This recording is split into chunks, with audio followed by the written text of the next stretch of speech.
for joining us for Grand Rounds. We have Dr. Peyman Benharash joining us for today, talking about ECMO and the state of ECMO. So Dr. Benharash is very well known to our department. He went to medical school at UCLA, his general surgery training at Harbor UCLA, and then came back for his cardiothoracic fellowship here at UCLA. He is a beloved educator, winning multiple awards for education. I myself I was able to learn from him as a medical student, and I know there's many others as well.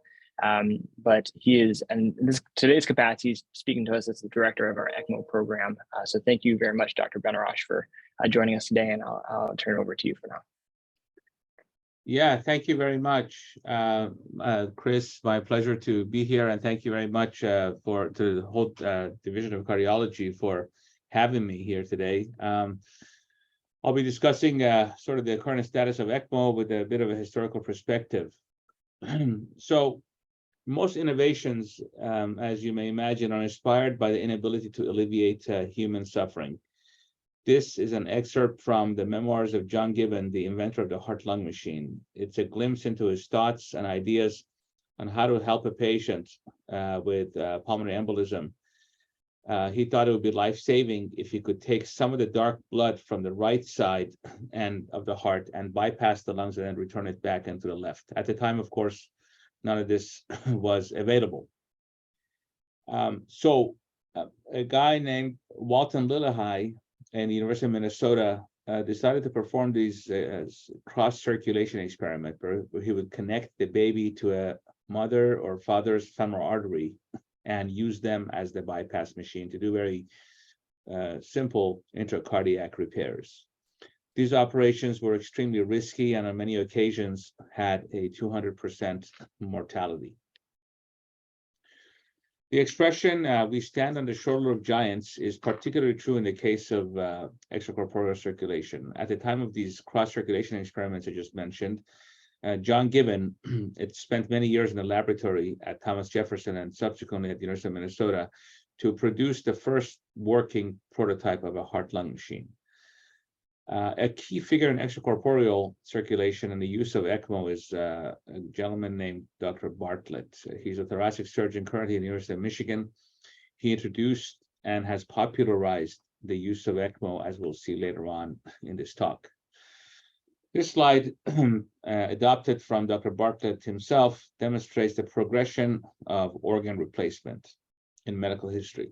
As one could see, ECMO is relatively new and has really been around since the 1980s. So what does ECMO mean? ECMO stands for extracorporeal membrane oxygenation, and it is used in its primitive forms to replace the function of the lungs. The pioneers in the 1970s believed that respiratory failure was reversible. This is a time where crystalloids and albumin and the Vietnam War was happening and over-resuscitation was occurring. And they thought that if the chance for stabilization was available using an external machine, the lungs would recover. Similar efforts to replace the function of the heart, though, were focused on transplantation and total artificial heart. Transplantation at the time had significant limitations stemming from technical difficulties as well as immunosuppression. And therefore, ECMO was used for many, many years for gas exchange only. One of the major challenges to creating an artificial lung, as ECMO would be in the old days, is the development of a suitable membrane that is semi-permeable and allows for adequate exchange of oxygen and carbon dioxide while preventing leakage of water and proteins. Furthermore, an ideal membrane should have negligible activity with blood proteins and not activate coagulation factors or lead to excess inflammation. In the absence of suitable material to serve as a membrane, surgeons resorted to aeration, much like a salmon pond shown here. These drum oxygenators carried blood under surface, allowing for direct gas exchange. Needless to say, these were cumbersome, not clean, and often prone to foaming, which will lead to a patient's death. These were eventually replaced by disc oxygenators with this particular brand. It was a Bentley brand, like the car company, but it had similar problems as the previous generation, even though it was more contained. And it took nearly 3 decades and a lot of polymer technology for these to become miniaturized. And the modern oxygenators we use now can fit in the palm of your hand. They're compact, safe, and highly efficient. These advances in turn allowed the heart-lung machine itself to become miniaturized. The older generation of these devices used to take up 2 entire rooms, and some early versions were built based on a V6 engine platform of General Motors. Advances in technology and miniaturization have now enabled the development of handheld ECMO machines, such as the one shown on the right. That these can be carried on aircraft or be used in a battlefield. So where did it all start? Well, like many important discoveries, early versions of ECMO were developed at the NIH in the late 1960s. Here's a picture of Phil Drinker, a famous biomedical engineer who really was a pioneer in ECMO, and he was keeping dogs alive for several days using an extracorporeal circuit. A couple of fellows at the NIH were critical to the development of ECMO machines for children. Warren Zoppel, wearing a surgical hat here, was a Navy officer who was housed in a submarine and developed malaria. After spending a month in the hospital, and he was initially discharged from the Navy, and he came to the NIH with the aspiration to become an anesthesiologist. He and Ted Colabo were instrumental in building a small circuits that could sustain life in calves. Interestingly, the first recorded use of ECMO in an adult patient occurred in 1971 right here in California. This young man was in a major car accident and had developed ARDS from pulmonary contusions and resuscitations. This was at Santa Barbara Cottage Hospital. 2 pioneers of the field, Don Hill and Murray Bramson, came down from UCSF and were able to put this unfortunate young man on an ECMO device that was carried in the back of their truck. The giant disc oxygenator can be seen right next to the patient. This patient ultimately survived. The next slide is a story that really put ECMO in the forefront of the discussion amongst non-medical folks. In 1974, a woman from Baja, Mexico, discovered that she was pregnant, and she made the fateful decision to have her child born in the US. So she crossed the border and was driving towards Los Angeles. She unexpectedly had rupture of membranes and took the next exit off the freeway, finding herself at the Orange County Medical Center, where her daughter was born. During her delivery, the child aspirated large amounts of meconium and developed pneumonitis. Soon the baby's PO2 went down to 12, which was considered hopeless. Bob Bartlett, a thoracic surgeon who was working at the University of California, Irvine at the time, wheeled in a machine from the laboratory. It probably was not informed consent in this strict sense, as they were trying to explain this unusual procedure they were trying to attempt to a mother through an interpreter using a flashlight in order not to disturb the other patients in the room. The mother signed with an X, and the rest is history. The child recovered after 3 days and was named Esperanza by the nurses, which means hope. Esperanza is now an adult and has her own children and still attends a lot of the ELSO meetings. Soon after the patient case report I mentioned to you in Santa Barbara, a study was done by Zoppel on ARDS. And as you can see, almost 90% of the patients were dead by 12 days into the study with no benefit to ECMO. So how is ECMO actually delivered? Well, there are 2 main types of ECMO, one being veno-venous and the other veno-arterial. In the veno-venous scheme, the blood is removed from the central veins, and after adequate oxygenation and CO2 removal, is returned again to the right side of the circulation. This augments the functions of the lung only.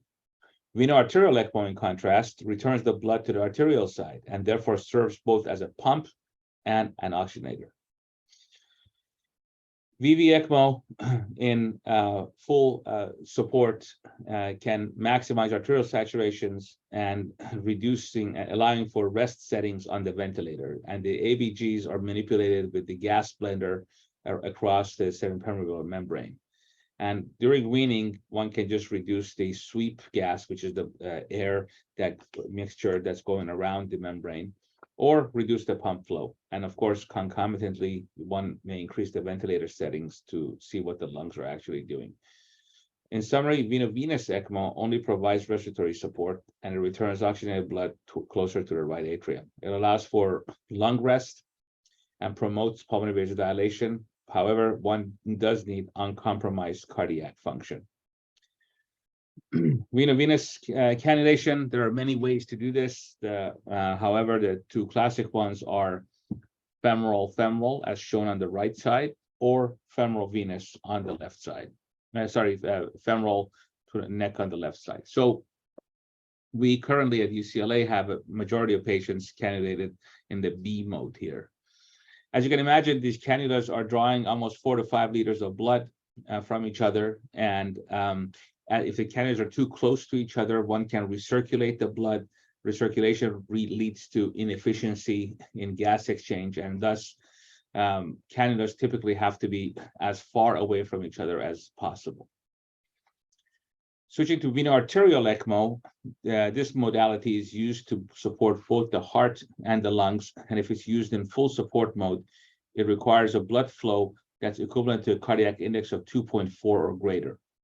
This may minimize or eliminate cardiac ejection by removing this preload. During the weaning period, cardiac ejection can resume, and the ventilator needs to be cranked up, of course, accordingly. The ECMO circuit typically contains a drainage cannula that's on the right side, close to the right atrium. And the blood is now taken out into an oxygenator and a pump, and is pumped back into the patient through the arterial side. In neonates, because the caliber of the femoral vessels is inadequate, the neck vessels are often used, requiring delicate techniques by pediatric surgeons. Our circuits are currently highly portable, and it can even be placed on a patient's bed, as many of you have seen. Shown here is an oxygenator on the right, the pump in the middle, and a flow meter on the left that can track how much blood is being returned to the patient. Cannulation, sort of the most technical aspect of ECMO care, can be done through peripheral vessels, as shown on the top, or centrally, as shown on the bottom. If it's done peripherally, the distal extremity can become ischemic due to occlusion of the cannula, occlusion of the blood vessel by the cannula, requiring either a distal perfusion catheter or a graft sewn on an end-to-side fashion on the artery, as shown here. This allows for both antegrade and retrograde flow down the leg. While initial generations of cannulas were bulky and required open cut downs, many are now able to be inserted using a percutaneous approach and the Seldinger technique. Some of these cannulas and dilators are shown here. Suffice it to say that their effective hydrodynamic orifice has improved over the years with much thinner walls and shorter cannulas. In fact, a somewhat recent advance in ECMO technology has been the development of ambulatory ECMO. This has allowed patients to rehabilitate and mobilize, leading to substantial improvements in outcomes and recovery. A dual lumen cannula, shown here, is able to be inserted in the neck and aspirate blood from the inferior and superior cavity while returning highly oxygenated blood towards the tricuspid valve and using it to reduce mixing, as shown in the cartoon in the middle. In neonates, extremely thin-walled cannulas are inserted through the jugular and carotid neck vessels, and in the cases where the chest is not opened, and interestingly enough, the carotid is often ligated. Oxygenators are able to provide a very high surface area while reducing resistance to blood flow. This can be used in an off-label fashion for several weeks with excellent characteristics. Naturally, these have really helped with mobilization of patients, and some of them are shown here. As far as the pumps that are available to pressurize the blood, there are really two types. One is a roller pump. The rolling action of the arms here compresses the tubing and generates very high pressures. However, venous drainage from the patient is gravity dependent. In contrast, centrifugal pumps, which are more commonly used in ECMO these days, can actually provide venous suction and augment blood flow. These are also lighter, therefore they're used more commonly in ECMO circuits. However, the problem with these centrifugal pumps is that they can develop heat-induced hemolysis, and eventually it can develop a pump jam, and it can actually stop functioning very abruptly. The ECMO circuits at UCLA, there's really two types that they're essentially shown here. The one is a roller pump on the right, and one is a centrifugal pump on the left. There's different pumps generations available, but essentially they all have the same components that I showed earlier. In a lot of pumps, we're able to measure blood gas parameters and electrolytes in real time, which can help with the management of these patients, and it reduces frequent blood draws.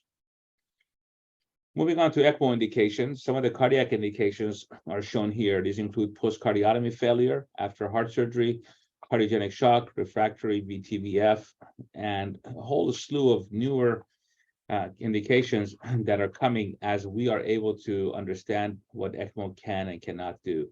The respiratory indications are shown here, include graft dysfunction, ARDS, pulmonary embolism, but really, of course, COVID. And in general, it has to be a reversible acute lung injury. However, ECMO is now also used as a bridge to lung transplantation by our transplant team very, very successfully. The contraindications to ECMO are rather in flux, but relative in the contraindications include mechanical ventilation over 7 days and ongoing bleeding. These, because our current technologies require blood thinners, these are really contraindications, and we should not do them because oftentimes the patient is kept alive on the machine without a particular endpoint.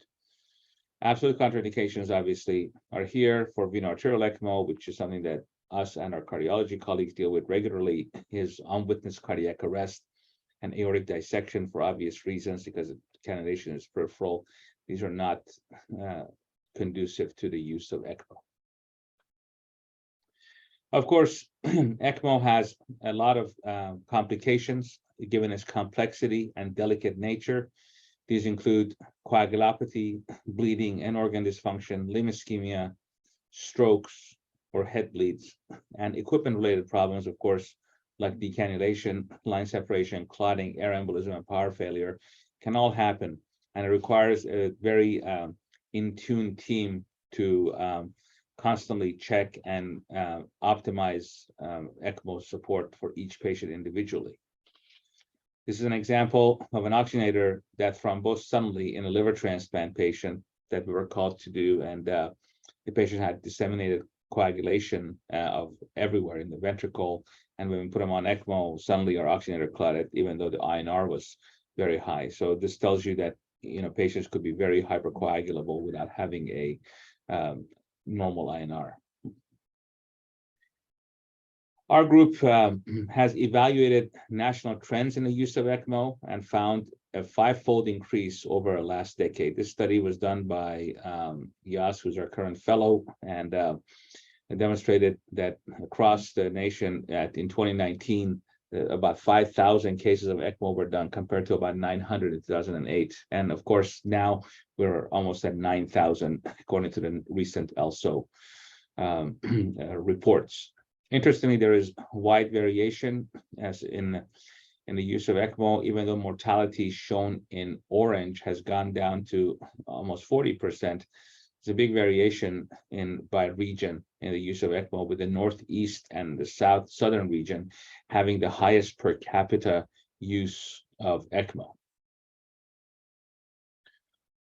ECMO growth similarly was studied in this particular paper, and the authors demonstrated that in the Northeast we saw a much larger rise, and this is probably related to having ECMO capable centers available in the US, which is something that I think you'll come to appreciate in your practice. Availability of ECMO and expert management is really a big blessing, I think, for both cardiologists and cardiac surgeons who do difficult cases. The impetus for the rapid rise in ECMO use was really a trial that happened before the avian flu of 2000, SARS virus in 2008. This trial finished in 2006, and it randomized 90 patients to conventional management and 90 into ECMO in Europe. And it demonstrated a clear benefit to ECMO. And this was really one of the first studies in almost 3 decades that demonstrated ECMO to be superior, and was the impetus for the revitalization of ECMO for respiratory failure. However, a couple more studies, including the Xtravent trial, which was used to have ECMO using a small cannula that takes CO2 away. This is mainly for COPD patients. Demonstrated no real benefit in ventilator-free days, tidal volumes, and ultimately P to F ratio and spontaneous ventilation were very similar at the end of the 10 days. So this was not a positive study for what's called extracorporeal CO2 removal. Okay, so another study that recently came out was the EOLIA trial. EOLIA trial was a well-designed trial of 250 ARDS patients. And the study was to see the efficacy of VV ECMO. And these patients had the strict criteria: P to F ratio less than 50 for 3 hours or less than 80 for 6, pH of less than 7.25 with a PCO2 of at least 60. And it was well designed in that it was powered to test whether ECMO can reduce the mortality from an anticipated 60% to 40%. So relative risk reduction of 0.67. And however, of course, as you can imagine, 28% of the patients in the control group ultimately received ECMO, with 57 of these patients dying. So if you look at it from an as treated versus intent to treat, there were very different groups. Ultimately, the EOLIA trial was published, and as you can see, the p-value was 0.07 at the end of 60 days. So it was stopped. However, a post hoc analysis using Bayesian methodology used the same exact data and didn't want to prove the null hypothesis, but to prove that it was better given a priori knowledge of what mortality rates are for both ECMO and control, and it demonstrated that, in fact, ECMO was superior. So EOLIA, all in all, was a positive trial. Since we were talking to cardiologists, and you're all well-versed in PV loops and rigor diagrams, I wanted to kind of tell you a little bit about what happens with ECMO in cardiogenic shock, which is the most common indication for us to work on patients together. On the left side, a normal PV loop is shown, as you can see here, and in purple, this is a heart failure where the LV pressure in diastole is higher. However, LV pressure in systole is lower, and the stroke work is less. So if you take on the left side, if you look at it, the baseline PV loop, and we start adding ECMO to it, it turns out ECMO actually increases the end diastolic volume, and LV pressure similarly will increase, and therefore it can actually distend the ventricle, even though the preload to the ventricle is gone. However, if you add an inotrope to it, which is shown in orange here in the middle, then you restore the ejection, and the LV and the diastolic pressure and volume actually come down. And this is sort of part of the treatment or for LV distension, which happens with ECMO because the aortic valve remains closed. Now, there are several ways to decompress the ventricle. Of course, one of them is inotrope use, and the others are using an impella across the aortic valve, or doing a balloon septostomy, or doing a direct LV vent, surgical LV vent placement, which we rarely do these days because the impella and septostomy are so good. Interestingly enough, balloon pump has now been used also with pretty good success in the same realm. So we were getting a lot of phone calls about patients who were at outside hospitals who were not transportable. And in 2018, we sort of almost by accident went to Santa Monica to put a patient on ECMO who was very young. He survived. He had a regular GI operation, and he was very healthy previously. And then he had a cardiac arrest, and EF was, in the single digits, and it was unclear why, but it all bounced back within a couple of days. And that was the first time we went to an outside hospital with somebody on ECMO.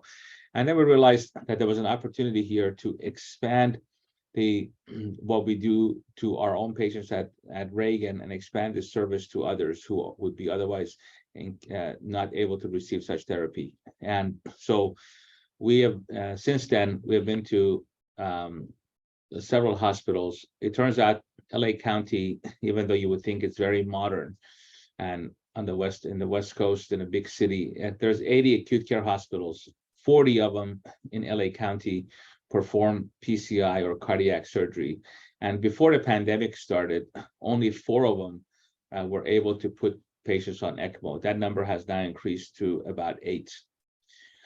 We decided to only use ground transport for cost reasons and the fact that we thought they would have enough patients just in the vicinity to help out. So we didn't want to go big with aircraft and so on. And so we have been to, as I said, to over 80 hospitals now over the years, as far as Palm Springs, as north of Santa Barbara. And we, to date, I think we have about 150 or so patients that we have transported to UCLA successfully. This is one of the papers that was published by my group. They looked at our experience from on these ECMO transports. And as you can see, from the time the team arrives to the initiation of ECMO at the other hospital, it's about 40 minutes, and it has gone down over time. So 40 to 30 minutes to get somebody on ECMO, which is really very good if you exclude driving time. This has resulted in a significant rise in our ECMO volume at UCLA, where we started with about 50 cases or so in 2015. And with transport, obviously, nearly 40% of our patients are now transport patients, and we're up to about 182 cases a year. This is again from a prior study that's about a year and a half old now for mobile ECMO, about 110 patients. 66% of them were peripheral venovenous, 3% of them were central veno-arterial. These are cases that were in the operating room by cardiac surgery, and they developed post-cardiotomy syndrome and couldn't come off bypass. And then 30% of them are veno-arterial and peripheral. Indications for ECMO were also varied, but ARDS was about nearly half of the patients. COVID-19 was 20% of the patients. And of course, cardiogenic shock, post-cardiotomy, and unfortunately, a couple of ECPR cases comprised a small portion of this group. We looked at how sick these patients truly were, and prior cardiac arrest was present in 5% of the VV patients and nearly half of the veno-arterial cannulated patients, and acute kidney injury was prevalent in the veno-arterial cohort. Both were being ventilated with 100% oxygen at the time, high PEEPs, and nearly a third of patients in the veno-arterial ECMO were getting renal replacement therapy at the time, with bicarb therapy being even more prevalent. The laboratory values, P to F ratios, 60 for VV ECMO and 90 for veno-arterial. So these are pretty sick patients in terms of gas exchange, low pH, high CO2, and excess of -4 in the veno-arterial cohort. And then we looked at survival to discharge, and we benchmarked this to the international average. The international average is shown in gray here. And as you can see, we pretty much do the same or better than the national average for ARDS, for cardiogenic shock, post-cardiotomy, ECPR, and COVID-19 and cohorts. So I think this speaks to the expertise of not just the cannulation team, but choosing patients correctly, being able to discuss these cases with both cardiology and pulmonary medicine, and of course the ICU team that has now become really expert at taking care of ECMO patients. There's also risk scores available to predict how well the patients will do in order to allocate resources. And this is the REST score. And class 5 corresponds to like the worst category of risk. And as you can see, our patients are typically in grade 3, so all over. And the predicted survival for class 5, for example, is 18% compared to class 1 and 90, which is 90%. So patients are all over, but pretty, I would say, about on average 50% chance of mortality. Then there's a similar score for VA ECMO SAFE score, and these patients also, as you can see, were in the low survival risk category for the most part. So I would say that our program has done well in trying to be able to save a lot of these folks. The International Extracorporeal Life Support Organization also benchmarks our data, and in blue and orange is the overall volume, and the other number is the O to E ratio, observed to expected ratio for mortality. And initially, before ECMO was organized in a multidisciplinary fashion and had directors and so on, we had a O to E ratio of 1.3, which was basically we had more deaths than expected for the ECMO. And once the formalization of the program happened, our O to E ratio rapidly went down, and now it's sitting right around 0.85, which is better than expected. As I said, there are some contraindications to ECMO. Again, these are the ones that we discussed. So I think it's very important to keep in mind for these therapies, what you don't want to do is to put patients on for no good reason and waste resources, increase the suffering of the patients and their families, and also really not achieve a meaningful recovery. So as a group, we got together and we made a tier category. Dr. Gudzenko is responsible for these tier calculations. And so the tier 1 patients are good patients. These are often young patients, decompensated heart failure, listed for transplantation, high-risk STEMI, witness arrest with high-quality CPR, which would be ideally less than 30 minutes, and the initial rhythm not being asystole without any significant disease. These patients often will do well, and I think that most of us would put these patients on right away if needed. Tier 2, a little bit more borderline, older age, longer CPR, some end organ disease like chronic kidney disease and mechanical ventilation, multi-organ failure, and or in hospital cardiac arrest with asystole, we would do it, although asystole in an outside setting is uniformly fatal, and we would not put patients on for that. And then, of course, tier 3 criteria are shown here. I'll let you read them, but these patients have a very poor outcome after ECMO, so we would not put these patients on.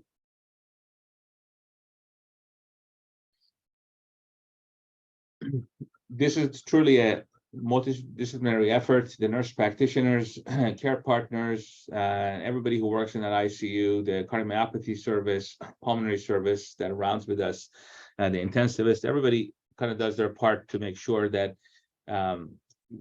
adequate care is delivered, and we all talk to each other very regularly.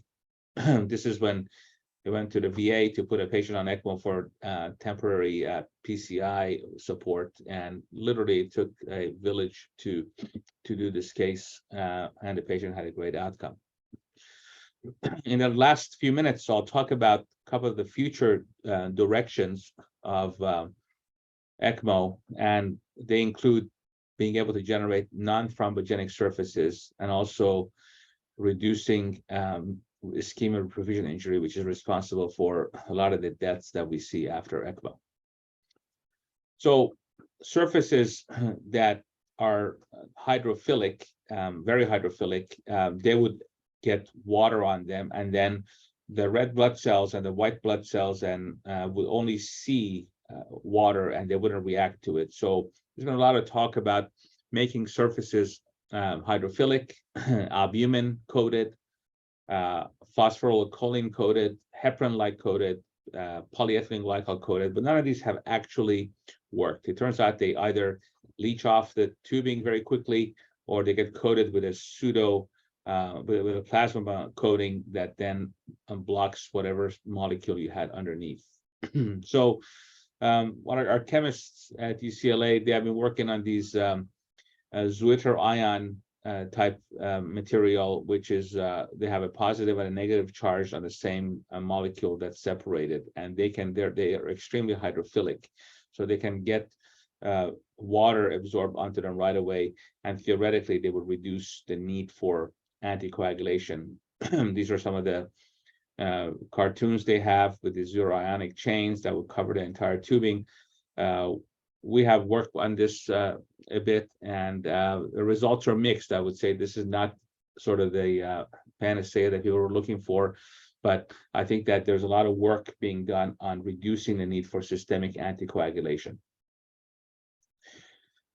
This particular problem of reperfusion injury is a big deal, and we got a patient that we put on ECMO after CPR, and their brain initially looks okay, maybe a bit swollen, and then several hours later, you see a pattern like this on the right-hand side with a lot of death, a lot of swelling, and ultimate herniation.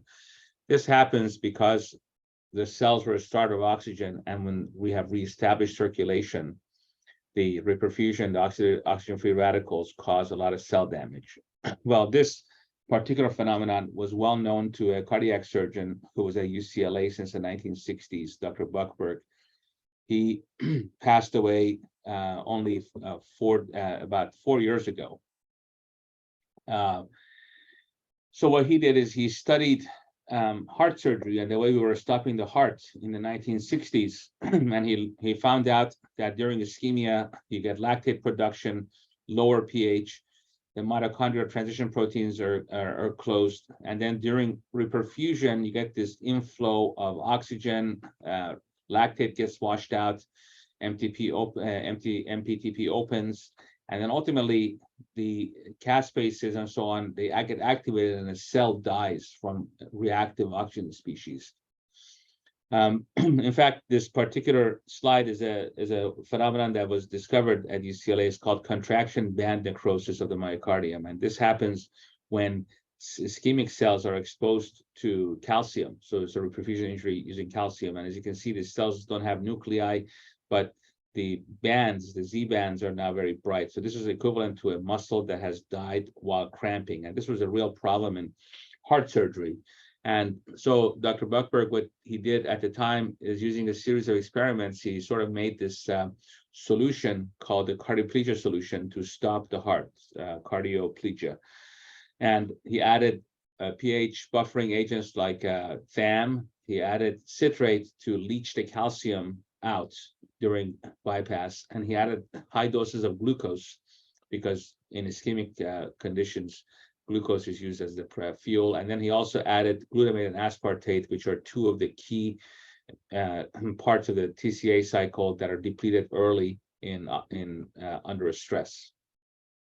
This really changed the game in terms of safety of cardiac arrest during heart surgery. Hearts were coming back very reliably and reduced their mortality of operations for acute MI, for example, to something like 4%. Interesting enough, about 20 years ago, he was doing the same things with using reperfusion of the head vessels in animals after 30-45 minutes of cerebral flow occlusion corresponding to no flow state. And he was doing a lot of different things, including using a white blood cell filter to remove the white cells and giving it back to the brain. And he was finding some remarkable findings. These are slices of the brain after after 30 minutes of cardiac arrest, basically, or cerebral arrest, you could say. And you can see, if you just take the clamps off the head vessels and reperfuse the brain, you get a lot of swelling and a lot of necrosis, as you can see on the left. However, with controlled reperfusion, which is what he was doing, you can see that the brain slices essentially normal. This was really a very big thing. The NIH, however, did not really believe what he was doing and stopped funding this type of work, and he never pursued it.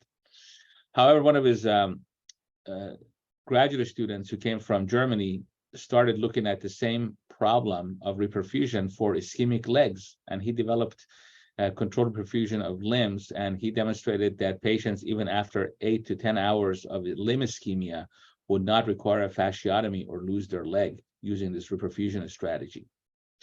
So this is him. It's Dr. Beresdorf, and he actually has a study for cardiac arrest in Europe where he has this controlled reperfusion thing called CARL. Of course, it's European, and he has it on a van, and they go around putting people on ECMO. Results of the CARL trial are still not out yet, but it is hoped that this kind of a strategy can protect the brain and reduce reperfusion injury, and therefore lead to much more survival than we have now. Aside from all of that, the last thing I'll leave you with is that there was this study that came out a few years ago where they took brains that were just sitting on the shelf at a slaughterhouse. So these are brains that were removed from animals, no reperfusion, nothing. And they hooked them up to this special solution that they had made, a sanguineous solution, and they reperfused them for a few hours. You can imagine these brains would be sitting on a shelf for several hours and, dead. And what they found, interestingly enough, that it turns out if you give them the top part is cell death, and the neurons that are bright are alive. And you can see that a lot of these cells were actually alive after so many hours of having no blood flow. This was really controversial, but it was from a from a Yale group, and it was a highly trusted group. So this kind of gives credence to the fact that death because of circulatory arrest is not necessarily death in total, and it can actually be reversed.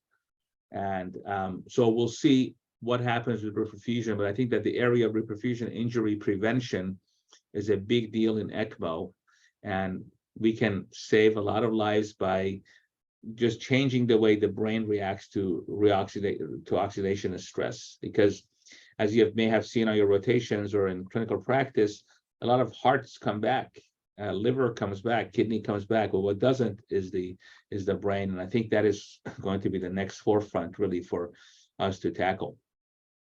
With that, I just want to say again that the ECMO service really runs on the backs of a lot of different folks who work so hard. They're listed here, and we're really appreciative for the opportunity to be able to do this sort of work and save so many patients, and particularly in cardiology. I think the cardiomyopathy service and Ali Nasir have been huge in trying to be able to get the word out, to get patients from the community who are in extremis here and get them better. So with that, I'll stop, and I'm happy to answer any questions.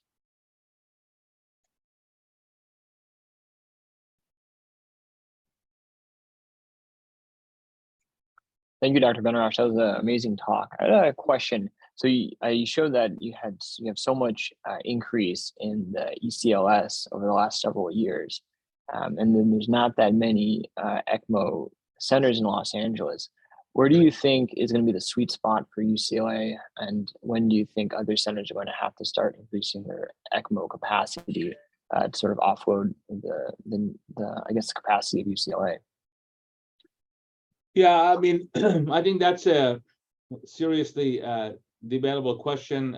We had this ECMO symposium recently, and there was actually a pro-con debate about this, about should you have a lot of ECMO centers or should you have few ECMO centers that do it well? And, since COVID now, we have noticed a decline in the number of requests that we get, but the requests that we get for people to come here often are patients who have been placed on ECMO with no distal perfuser, for example, so the legs are dead, have an impella in the other leg that's including the femoral. That other leg is also at risk. And we have gotten a lot of, unfortunately, people who have been mismanaged for a few days on ECMO, and now they're trying to be sent here for advanced therapy. So, this in my little world tells me that you need to have experts taking care of these patients. I think really, yes, I think we should have more ECMO centers, no doubt, but I think people taking care of these patients should really be part of a large group of people. For example, we should be able to do go have ECMO hubs that we go to help out. I think respiratory ECMO, for example, is somewhat different in that it's much less resource intensive. And so I think ECMO, VV ECMO is much easier to manage in a community than VA. VA ECMO, you need very, very serious cardiology input in terms of LV decompression, PCI, venting, cardiomyopathy, for example, steroids or transplant eval very quickly, because you don't have a whole lot of time with ECMO to do all of that. So I don't have a good answer. I think we should have more ECMO centers, but I also think that ECMO should be regulated, because early in the pandemic, we were seeing some of the centers were putting all patients on ECMO with really almost no survival. And I think that, you're talking about a very precious resource, and nursing shortages and so on really added to that. So at the state level, we're trying to work on developing metrics for ECMO usage and ECMO survival, much like we have for CABG now. Our CABG outcomes, for example, are publicly reported since 2001. And I think we have to go towards public reporting, especially because ECMO is just so costly. I think the state has a real interest in doing that, and some regulating it to some extent. Thank you for that. Of course.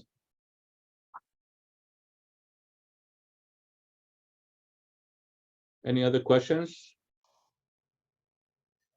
So actually, how much does it cost? Okay. Hi, Dr. Honda. In the study that we did, non-COVID patients, they cost, each hospitalization cost about $1 million. This is overall hospitalization cost, not a UCLA. This is national numbers, $1 million each. So you can imagine it's a staggering cost if you're doing 9,000-10,000 cases a year, staggering cost. And of course, COVID patients who required much more support on ECMO and following ECMO recovery, those are in the several $1 million category. We don't have data for those patients yet.